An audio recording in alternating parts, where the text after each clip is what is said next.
That sound you hear, that's the sound of a Bell UH-1 helicopter, nicknamed Huey, and it's one of the most iconic sounds of the Vietnam War. The Huey wasn't the only helicopter in Vietnam. There were others with names like Chinook, Mohawk, Cayuse, and Cobra, but the Huey is the most famous. As tactical fighting machines, helicopters really came of age during the Vietnam War. In fact, Vietnam is often referred to as the helicopter war. And that sound, for so many soldiers, sailors, airmen, and Marines, was the sound of hope. From the Vietnam Veterans Memorial Fund, this is Echoes of the Vietnam War. I'm your host, Michael Crone, bringing you stories of service and sacrifice from people who, nearly 50 years later, still feel the impact of that conflict. This is episode 2, The Sound of Hope. Thank you so much for checking out our podcast today. If you like it, we hope you'll share it with a friend who might like it as well. Either way, let us know what you think by leaving a comment on our webpage, vvmf.org/echoes, or by emailing echoes@vvmf.org. Not everyone can travel to Washington, D.C. to visit the Vietnam Veterans Memorial, and that's why we created The Wall That Heals, an exact replica of the wall at 3/4 scale that travels to communities all across America. The Wall That Heals and the Mobile Education Center that travels with it will be in Ocean Pines, Maryland on April 22nd. For more 2021 tour dates and locations, visit vvmf.org. And now, here's today's show. One of the many fascinating artifacts you'll find in our Mobile Education Center is a flight helmet worn by a helicopter pilot during the Vietnam War. That pilot is Rich Kuhblank, and he donated it while visiting the Wall That Heals in Ocean View, Delaware in 2019. Rich grew up in Washington State, and while he was attending the University of Washington in Seattle, he joined the ROTC.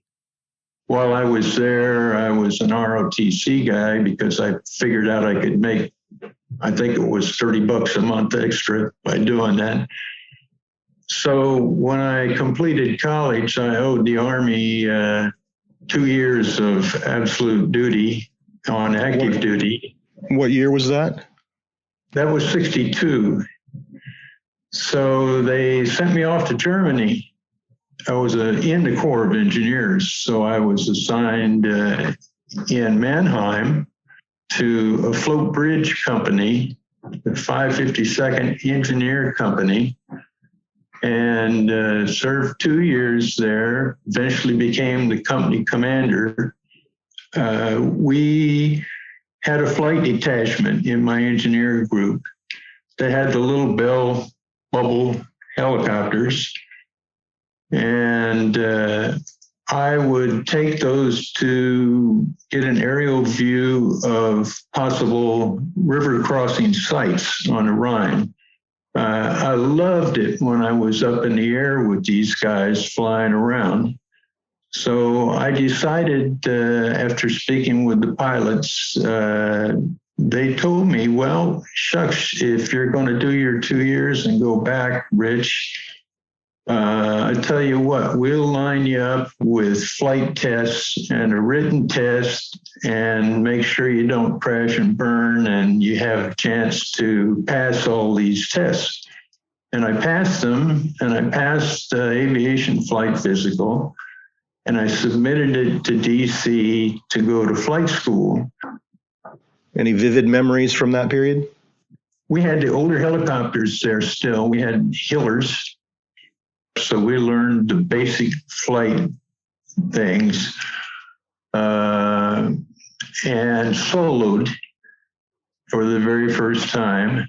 My solo flight was from Mineral Wells to Abilene, Texas and back. And all alone at about 8,000 feet. It was fun. From there, that was only the first part of flight school. We went from there to Fort Rucker, Alabama, and transitioned into bigger aircraft, Hueys.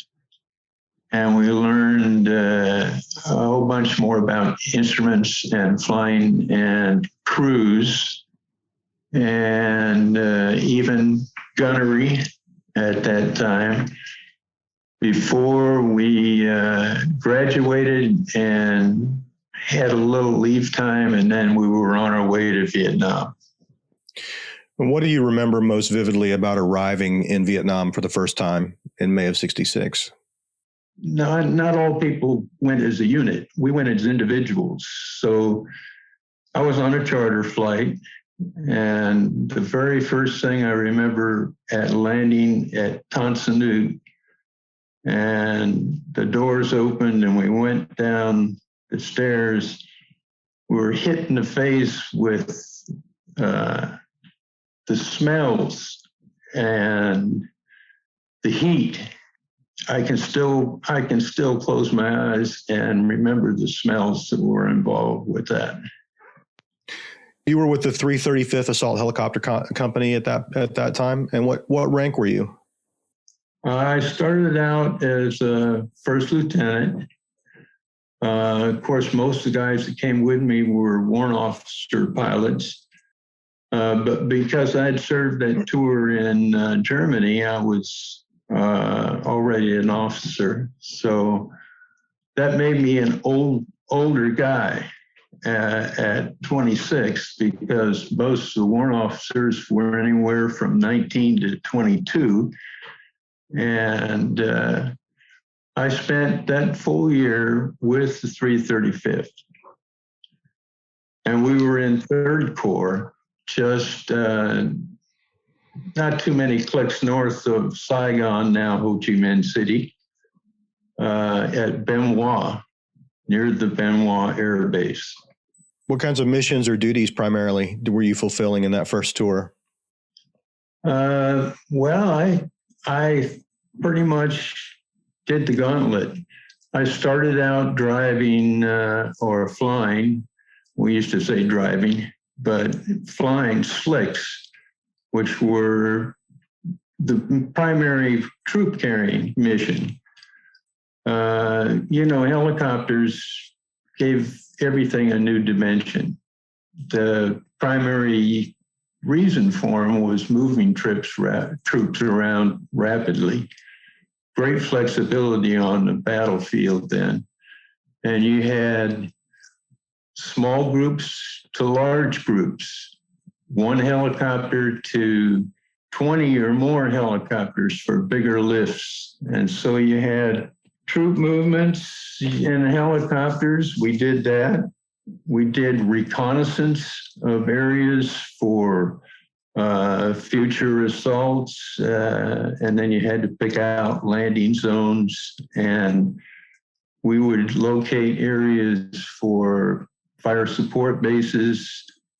We, of course, assisted when necessary for medevac. And the other thing we did a lot of was resupply to troops that were already engaged in the field. We were their lifeline. We provided new ammunition, food, took people out that had to be extracted.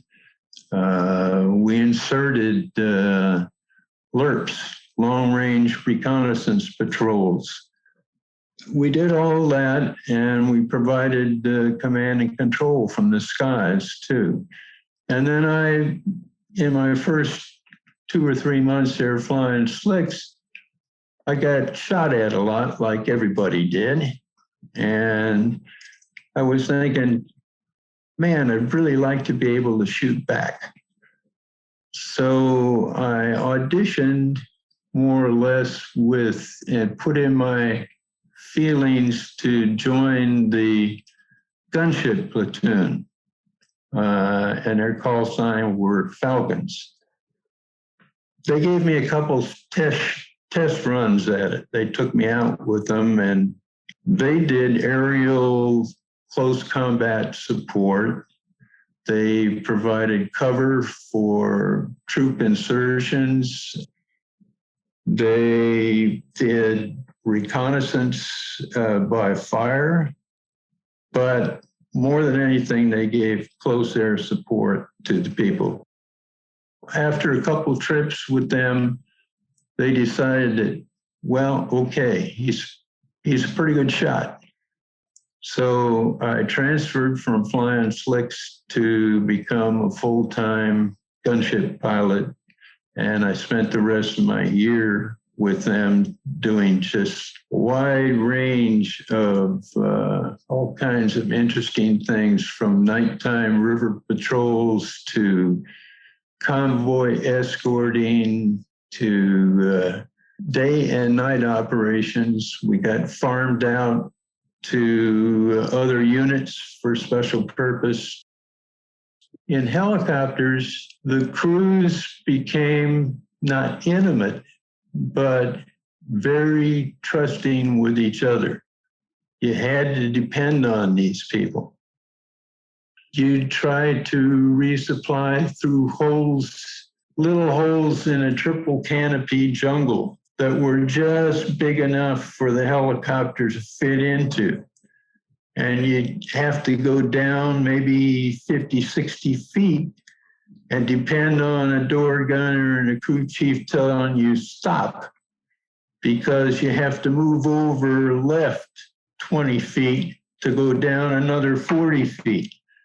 So we were very independent, or not independent, but dependent on these people telling you and working together as a family, a real crew. I recall one day that we were moving troops to a combat insertion with about 10 or 12 helicopters. And I was in a light fire team providing cover for their insertion. And they were in trail formation. And when we inserted troops, they got a number for the troops to understand easily to climb on board. We gave them chalk numbers, and they actually had a chalk number on the side of the aircraft, so they'd recognize where they were supposed to go. And it was chalk 1, 2, 3, 4, 5, 6, however many were in the flight. Well, I'm going along with my little light fire team, one of 4 fire teams escorting this bunch. And on the radio, I heard a sound you don't want to hear. Chalk 4 is going down. That was a bad thing to hear, and I looked up, and sure enough, Chalk 4, the 4th helicopter, started tumbling out of the sky. At that time, we didn't know if it was ground fire. We didn't see any ground fire around, but you could never tell because you didn't always see it. But Chalk 4 went down, and I told my wingman to stay with the slicks, and I would go down and follow Chalk 4. I was losing altitude fast to keep up with the helicopter's descent. But Chalk 4 at about, I don't know, 50, 60 feet above the treetops, we had troops jumping out. And I mean, seconds after that, the helicopter crashed, and there was no burn. That was good. And we went down and circled for, I don't know, 15, 20 minutes, trying to contact and look for survivors, which was really difficult because they crashed in a real heavy jungle. And finally just couldn't do it. Well, because we'd done that loitering around, we didn't realize that a monsoon rainstorm, common in that area at that time of year, had come up, and monsoons could be deadly. They just came up fast. So I knew we had to get back because we'd spent enough time there now that the fuel was low. So I set a course to go back to our little camp, and it's a good thing I did, because no sooner than we were about 5 minutes away from the crash site that the monsoon closed in. And it was so bad, so windy, and so rainy that we literally had a whiteout. There's no nav aids in that area to speak of that would have helped us out on instruments. So I remembered in flight school, they taught us something that said, if everything's not good, it says, contact your radio operator at your base camp and on FM. Tell him to key his mic about every 20 or 30 seconds. If you get close enough to him, your ADF needle will home on it. So that's exactly what we did. As we got closer and closer to the camp, we were following the needle. After a while, the operator, our little radio operator in the field location, says, I can hear you guys, but I can't see you. Well, visibility was only 2 or 3 feet all around the aircraft. He says, but I can hear you now. You're so doggone loud. So I came to a hover, set us down towards the ground, hoping there was no trees between us and the ground. Sure enough, we sat down on the ground. Thank God, 20 seconds later, the aircraft quit. The engine shut down. We were out of fuel. It was amazing that we made it back in one piece ourselves. So you had a second tour, September 68 to September 69. Right. Well, what are the key differences that we need to know about what you were doing in that second tour? It was quite different for me, because my year out, I had been sent to the Army Aviation Safety course at University of Southern California, Edwards Air Force Base. So when I returned to the 1st Infantry Division for my second tour, I became the division aviation safety officer. So I was in charge of setting up investigations for all crashes, whether they were hostile or were mechanical or pilot error.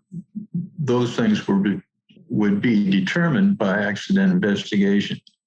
As the guy in the division, I was often the first guy in to a crash site to see if there was any obvious things that could be identified immediately. I have memories of, so many bad things. I remember taking a warrant officer with me once to a crash site where we have to ride on a CH-47 tandem rotor, big helicopter, to take us to the crash site because it was in the trees and no landing place around it close by. So we went out the tailgate of the CH-47 on a 60-foot rope ladder. We were still about 20 feet up above the ground when an RPG, rocket-propelled grenade, hit the CH-47 between the tandem rotors. We jumped and hit the ground from about 20 feet up into this crash site. The CH-47 was in real trouble. It made about 300 yards to the left and crashed. And then we had 2 crash scenes within close range of each other. We spent maybe, 2 or 3 days on the ground unsnarling that one. It was not a good climate in Vietnam for helicopters, but yet they became the lifeline for most of the people there. Our hats are off, and especially second tour, I became more aware of the work that the medevac guys did, the dust off people.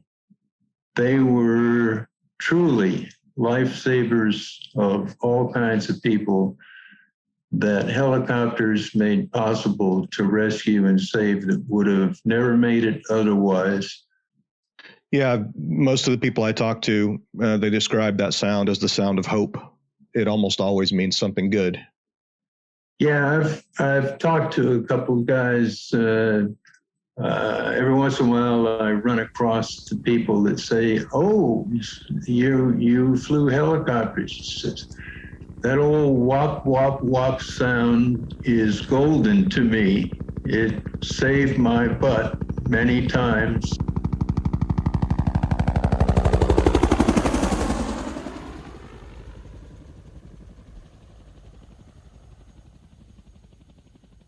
When Julie Kink hears the sound of a helicopter, her thoughts run immediately to her brother. David Robert Kink was a helicopter pilot, killed in action in August of 1969 when Julie was just 8 years old. David was 19 when he died. He had been in Vietnam for 1 month. We grew up in a small town called Middleton, Wisconsin, outside of Madison.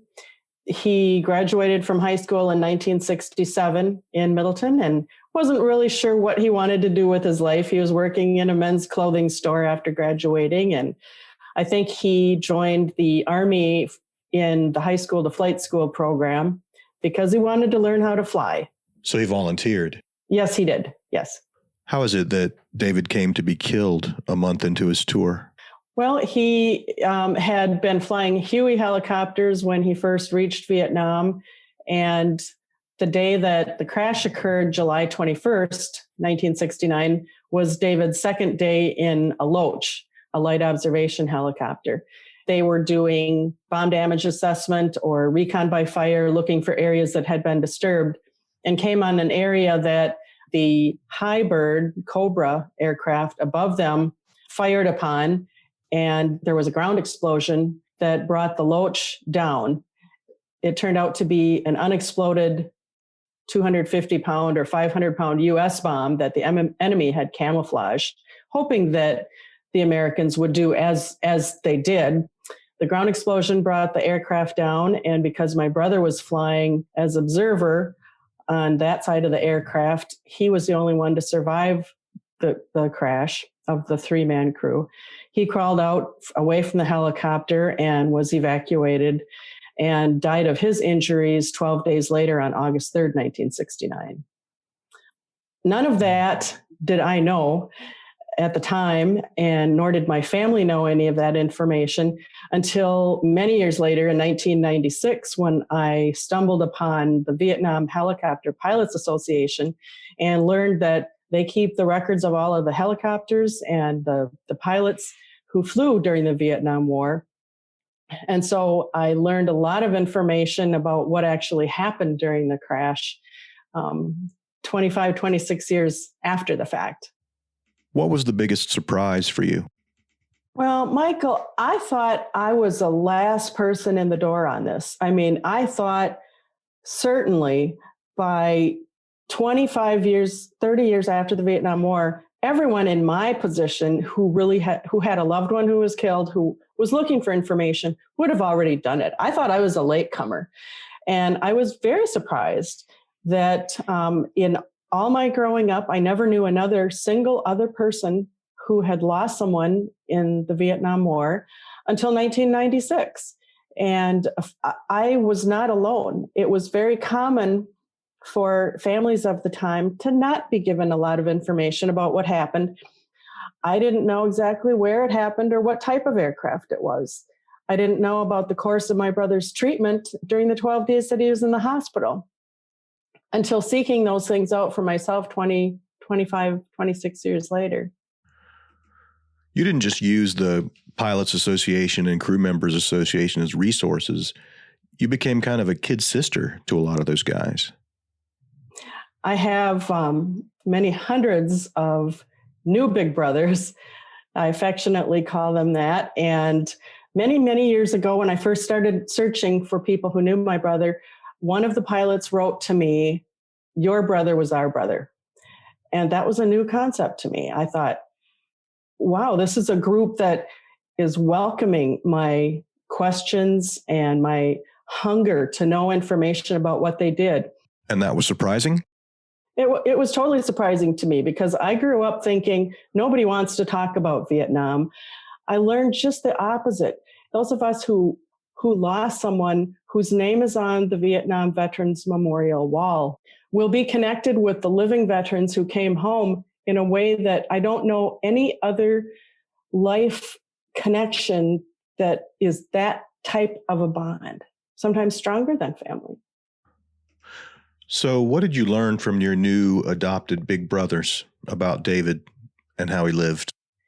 I learned that he had a droll, dry sense of humor. I learned that he probably would have made a good pilot had he flown more and survived the war. That he was a friend to people and well liked.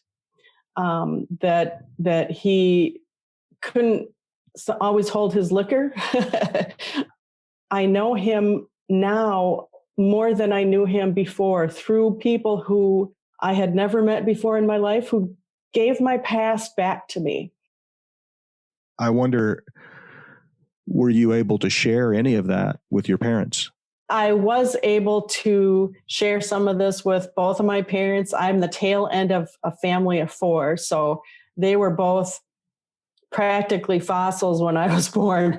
And so my mother actually met one of my new big brothers, and I shared letters with her. My dad had the beginning of Alzheimer's when my search first started, and so I was able to share some of the information with him. Parents grieve differently, and my mother's grief at the time was red and raw and out there, and my dad grieved more quietly.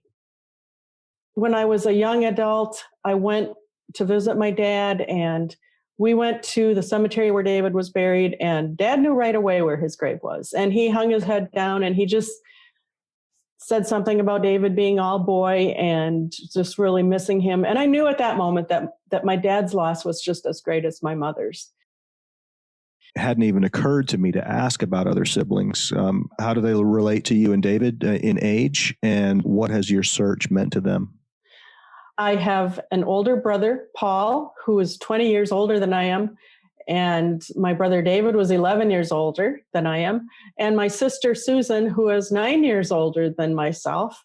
And then there's me. I think that Paul and Susan had more memories of David, certainly because of their ages being closer to his. And I think that when he was killed, they sort of lost their past. I mean, they knew a little bit more what they had lost. And I, in being 7 at the time that he went to Vietnam, feel like I lost more my future. I really didn't know what I had lost. But I've shared what I've learned with them. And I think it's really helped them too in knowing that it's okay now to talk about these things. It's okay to talk about the Vietnam War, and that there were veterans who survived the war, who came back and are wonderful people and are okay with talking about things and sharing with family members, because I think that was a revelation to them too. So let's talk a little bit about your many trips to Vietnam. Tell me about the first one. Why did you go, and what did you learn there that kept you coming back? Well, in Christmas time, 1996, I trudged out to the mailbox, and in the mailbox was a card from someone who had read my letter in the VHPA newsletter. And he wrote to me that the bonds formed in combat are sometimes stronger than family, and that he had been flying the Cobra aircraft above my brother on that last mission when my brother's aircraft had crashed. His name was John Powell. He's since become a dear friend, and he's also since become the person who, for military historical tours, takes tours back to many different battlefield sites, including Vietnam. And so in 2006, I decided to go. I was privileged to be with John on that trip to Vietnam, knowing that he was was directly involved with my brother, and a couple of other veterans who served in Charlie Troop 1st of the 9th Cav with my brother at the time and their wives. And my roommate on that first trip to Vietnam was the birth daughter of John Anderson, the other pilot who was killed in my brother's Loach crash. It was a wonderful tour, south, north, all over the place, including somewhat close to where the crash had occurred outside of Saigon. I didn't have a strong feeling that I wanted to be in the place where my brother had crashed. And that's just my own personal preference. I think my brother would rather have me see where he lived and where he flew. And so I did, and made some great lifelong friendships with the other people who were on the tour. And after coming home, went back again 3 years later on another tour, and have been to Vietnam many times since, and developed friendships with our tour guide and his family who are there, who are very dear. I have made friendships with some other Gold Star family members who have gone back and experienced some real healing that comes from that. You mentioned your relationship with John Powell, who was on the scene when your brother's helicopter crashed, and it made me think. Your brother was the only survivor of that crash at the time, and you said he crawled away from the aircraft. Mm-hmm. Did you ever meet the people who got him out of there? Were you able to find out who evacuated him? I was able to meet and to thank, very importantly, to thank the pilot who from the same unit was the first one to the scene of the crash and helped put my brother on the medevac helicopter. His name was Luther Russell, and he's since passed away, but we became very close. And for me to be able to stand in front of him and put my arms around him, he was a huge guy, and to say thank you to him for doing that was a highlight of my life. I loved Russell. I really loved him as a brother, and as I love John Powell. These are people who are part of my heart. They're part of my family, truly. Have you been able to connect with family members of the other two men who died in that crash? Yes. The birth daughter of the other pilot, who was the aircraft commander, is a friend, and she has a young family, and it's been great to be able to connect with her. In 1996, I wrote a letter to the family of the gunner who was killed on the crash. I sent a letter saying I was going to the wall, and if they would like to have me get a name rubbing of their son's name for them, I'd be happy to do that. When I got home from Washington, D.C., that first Veterans Day, the first time, I had a letter waiting for me from the family of the gunner thanking me. What a relief it was for me to get that and to know that it was okay for me to connect with them, and that they weren't thinking, oh, this is a horrible, unwanted thing. I don't use the word closure. I don't mind when other people use it. But to me, the word that more accurately describes my journey is closer. I feel that I have become closer to my brother through this whole thing, meeting pilots, crew members, going to Vietnam, going to reunions, meeting other family members. And you really can become closer to someone after they're gone. Who would have known that?